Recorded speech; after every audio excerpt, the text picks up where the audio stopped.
Playing in their 11th championship in 20 years, the Cleveland Browns fell before the mighty machine of the Minnesota Vikings.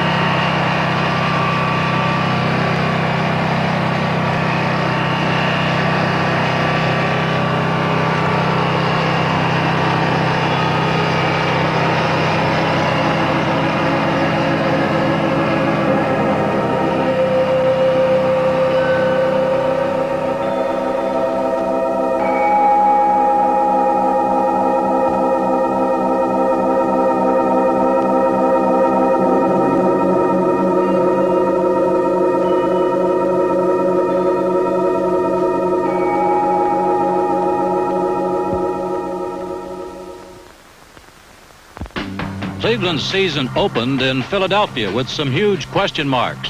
Ernie Kellerman had a broken thumb, and Ben Davis was out for the season. Ernie Green had retired because of an injury. And the indestructible Leroy Kelly was hurt. So the famed Kelly-Green combination was sidelined. The men on the spot were number 26, Reese Morrison, and number 30, rookie Ron Johnson. But Kelly and Green were barely missed as Johnson exploded for over 100 yards and 2 touchdowns against the Eagles. The big surprise was Reese Morrison, who behind crack blocking continually broke away.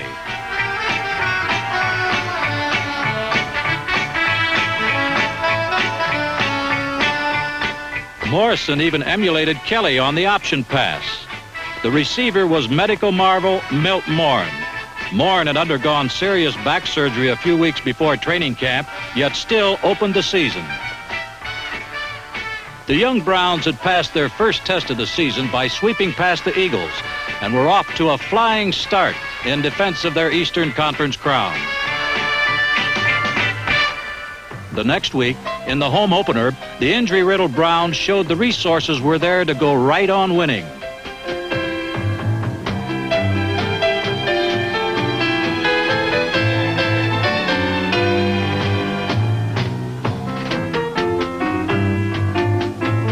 With 90 seconds remaining, Cleveland trailed by 3 points. But Bill Nelson hit Gary Collins at the right flag.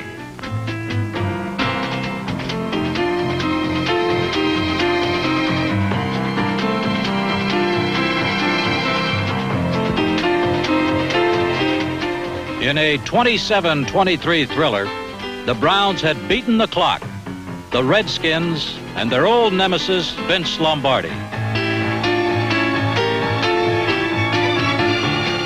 The mark of the good teams is to survive injuries and continue to win.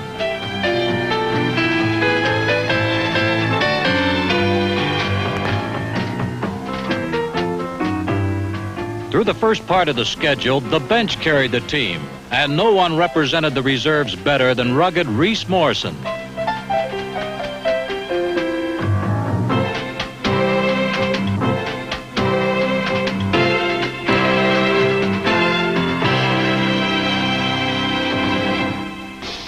In New Orleans, the Saints provided a unique show and gave up the ball constantly as the Browns' defense intimidated their receivers and quarterback Billy Kilmer.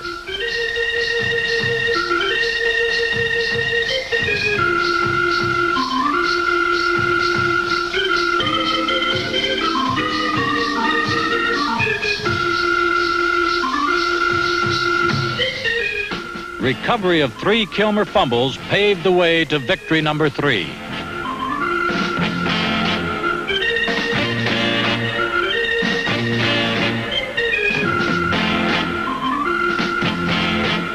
The next Saturday night, in a wild game against the Steelers, the Browns made Terry Hanratty's debut a memorable one.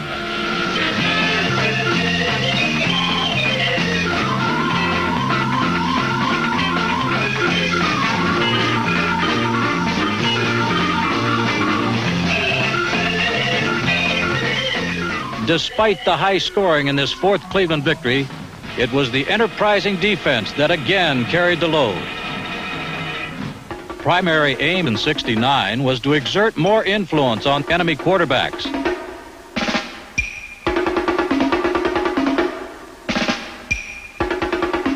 A young front four accomplished that goal. They were led by number 71, Walter Johnson, one of the best tackles in Browns history. Jack Gregory, in his first year as a regular, was the best pass rusher. But the mainstay of the Browns defense is Captain Jim Houston. The 10-year veteran has exceptional speed for a big man and the strength to take on anyone. The other two linebackers were number 51, Dale Lindsey, and number 50, John Garlington. Ernie Kellerman returned quickly to form, and Walt Sumner met the challenge of a rookie cornerback, football's toughest position. But the two stars of the secondary were Erich Barnes and Mike Howell, the fastest man on the squad and its leader in interceptions.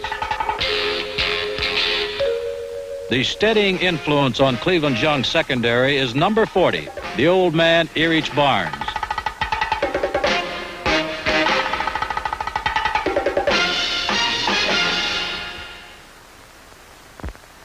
Blanton Collier and the Browns faced their most critical challenge when the undefeated Cowboys came to Cleveland. Nearly 85,000 saw both offense and defense play superbly for the first time. The defense was so collectively brilliant, they caught Cowboy quarterbacks 6 times.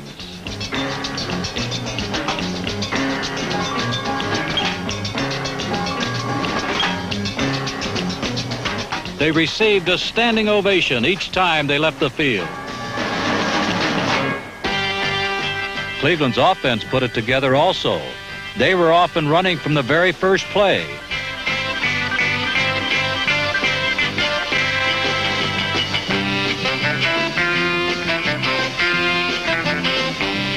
In a masterpiece of protection, the line completely neutralized the Dallas rush and enabled Nelson to concentrate on his receivers. He had the greatest day of his career, throwing 5 touchdown passes.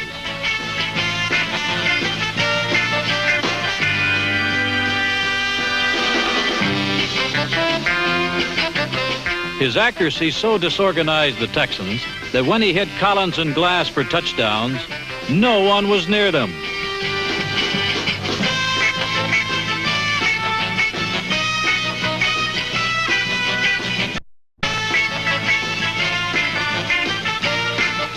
In one of the finest all-around efforts in the team's history, the Browns annihilated the talent-laden Cowboys 42-10. Milt Morn was supposed to miss the entire season because of surgery. Instead, he was one of the heroes of the Browns' great victory with 7 catches. Behind Morn was promising Chip Glass, who was almost as big. The Browns receivers were led by All-Pro Gary Collins, the best third down and goal line receiver in the league.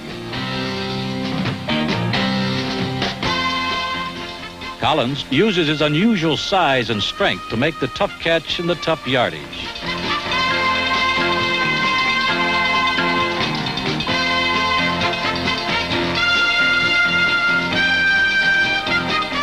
When Cleveland needs 6 points, it's usually Gary Collins who gets them.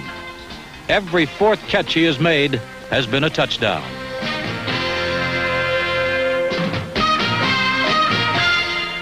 The Turnpike rivalry between Pittsburgh and Cleveland occurred under the Century Division banner for the last time. Next year, both teams moved to the American Conference. The Steelers' skies were darkened with snowballs and Nelson passes as the Browns moved closer to the division title with their 6th victory, 24-3. The next week, Leroy Kelly had his first big game of the season. Kelly maneuvered through the mud for 124 yards and 3 touchdowns as the Browns assured themselves of a tie in the Century Division.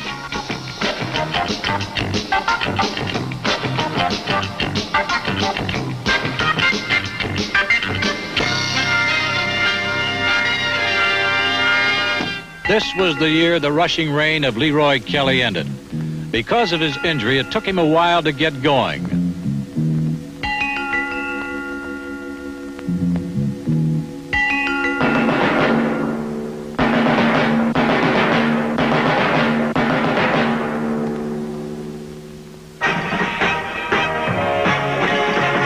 But once he was healthy, Kelly again was the ultimate weapon.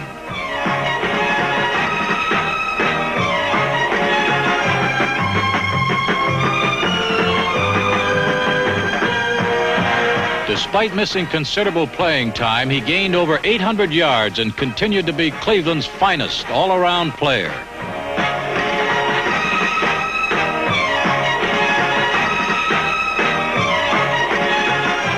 Late in the season, Big Bull Scott blossomed and emerged as Kelly's running mate. The fullback proved to be a natural option runner and fit beautifully into the Browns' offensive philosophy.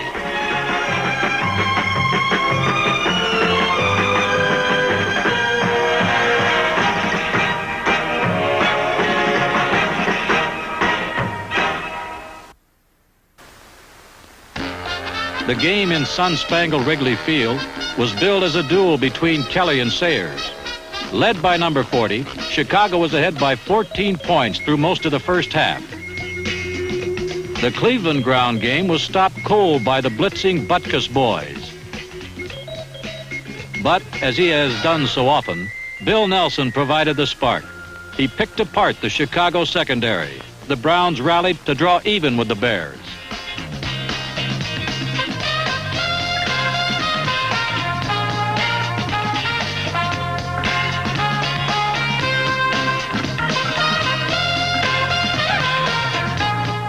Late in the game, Nelson hit chipped glass in the end zone for the winner. For the third straight year, Blanton Collier's club was the team of the century. The Packers were next, and in the wind, rain, and mud, Cleveland's 11th straight home crowd of over 80,000 saw their Browns completely outplay the Pack. So thorough was the thrashing, they came within 2 minutes of a shutout. But it was a perfect day for the great off-track runner Leroy Kelly. Kelly raced through the mud for 151 yards, the best single performance by a runner in 1969.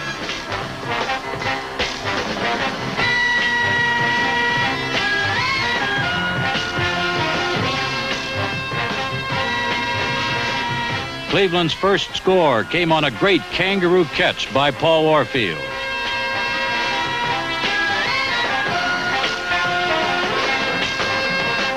Their last was scored by number 24, Ernie Kellerman.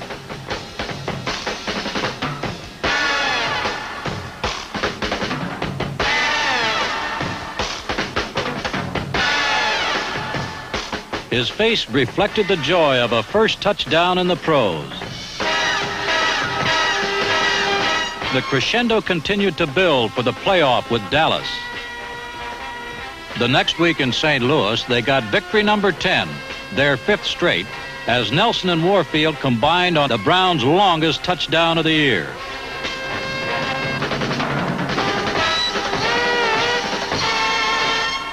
It's difficult to replace a man like Paul Warfield, but if anyone can come close, that player is Homer Jones.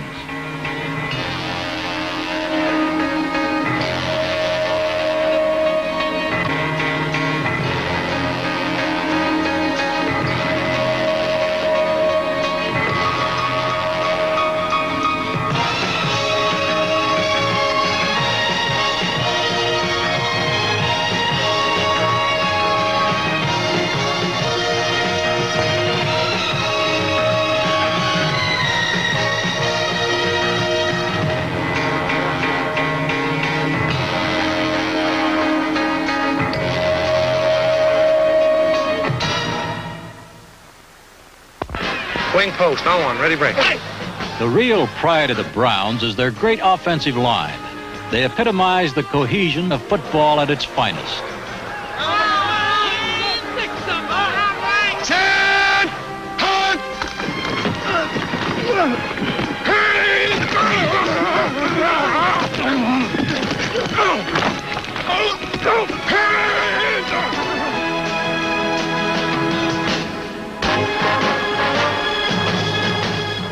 The center is Fred Hoagland, a starter since his rookie season 4 years ago.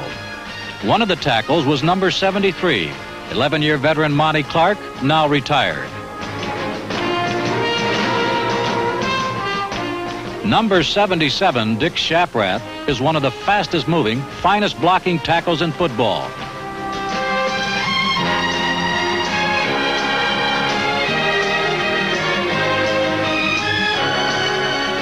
At left guard is number 65, the baby of the line, John DeMore, who proved for the second season he fits the Browns' tradition of quality guards.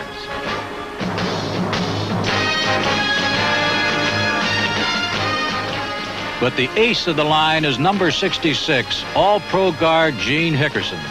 One of the most honored linemen in the game, his agility and speed make him a master at pass protection and the leader of the Browns' famed sweep.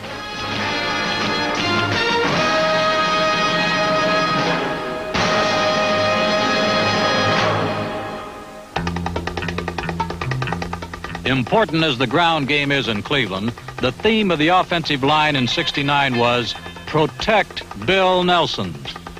Nelson was trapped less than any starting quarterback in the league. But no one can be spared the hazards of pro football, and Bill Nelson took the punishment of his profession.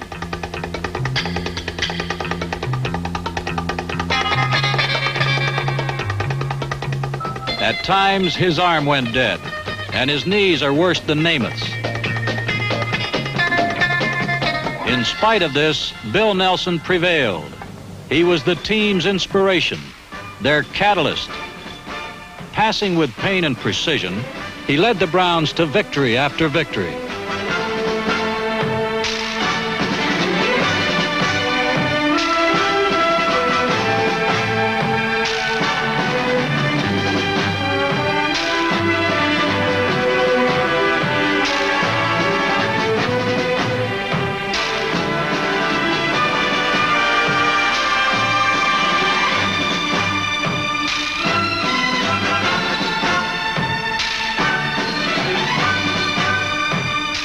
Since Nelson replaced Frank Ryan on an October night in 1968, Cleveland had won 20 of 25 games under his direction.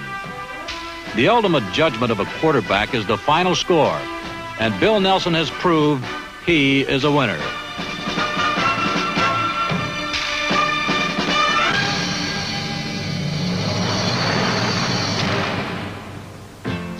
Through their 2 decades in the NFL, the Cleveland Browns have established themselves as the most consistently good team in pro football. As their 20th year drew to a close, winning as a way of life had made the Browns the most successful franchise in the game.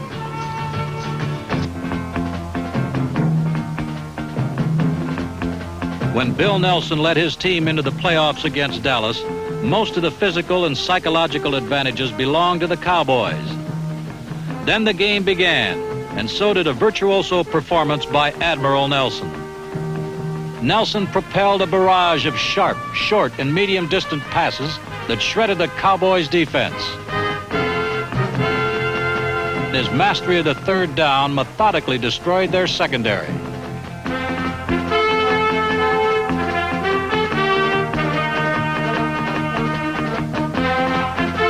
All of the Browns' receivers caught the ball at will, but the biggest burr under the Cowboys' saddle was Paul Warfield, who slanted and sliced his way with 8 Nelson passes.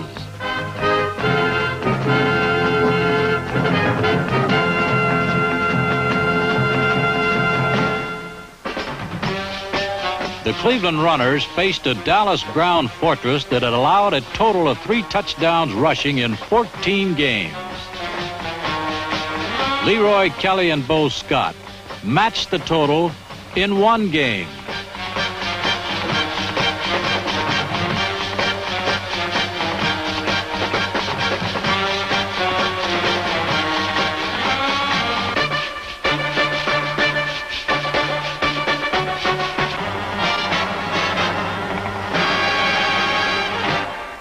What had been called a rubber band defense turned into a concrete wall.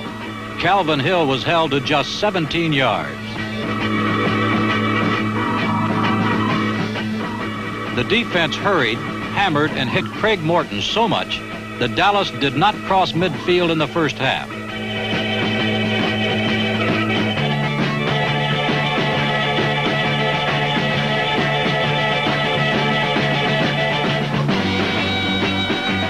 The crowning indignity occurred for the Texans when their kicker completely missed an onside kick. Bill Nelson was a cool hand in a hot spot throughout the rout as he directed his team to one of its greatest triumphs.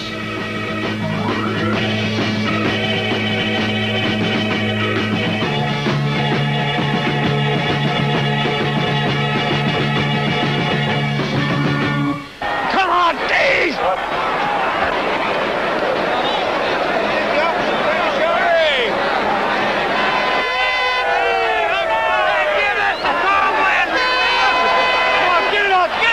If you stop him again, let's get Jerry in there. Where's Mike Hall? Mike at the corner, and who else? Put D in. D Brown! Good job, D. Nice protection. I don't say it's here yet, but we close. We got it close. We got this ball last year in blue. Right. Let's don't blow it again. We got to get it now. We're not going for it. We got to go now.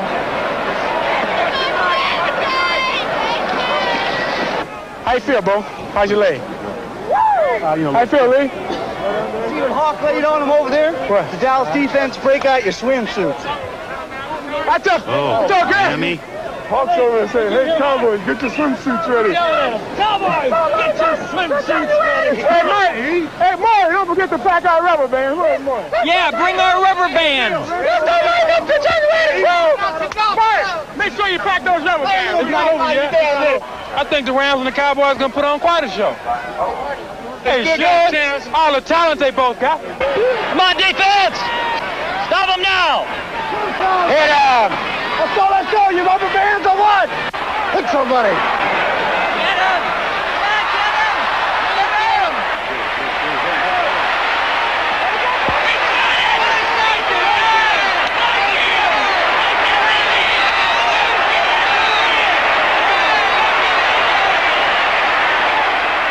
I can't throw this wind. We're going to have to double cross it. Can you go by him or not? Is he sitting there or what? I can't throw this wind. Cover wing. Cover wing. Cover him. Cover him. All right. Come on, wait. Get to him. Get to him. Come on, sit him.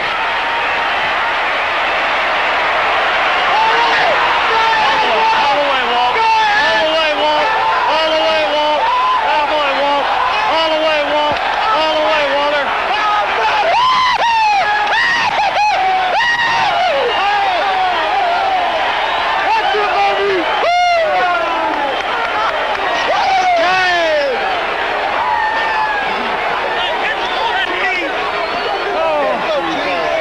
Keep you boys going. Anyway, what?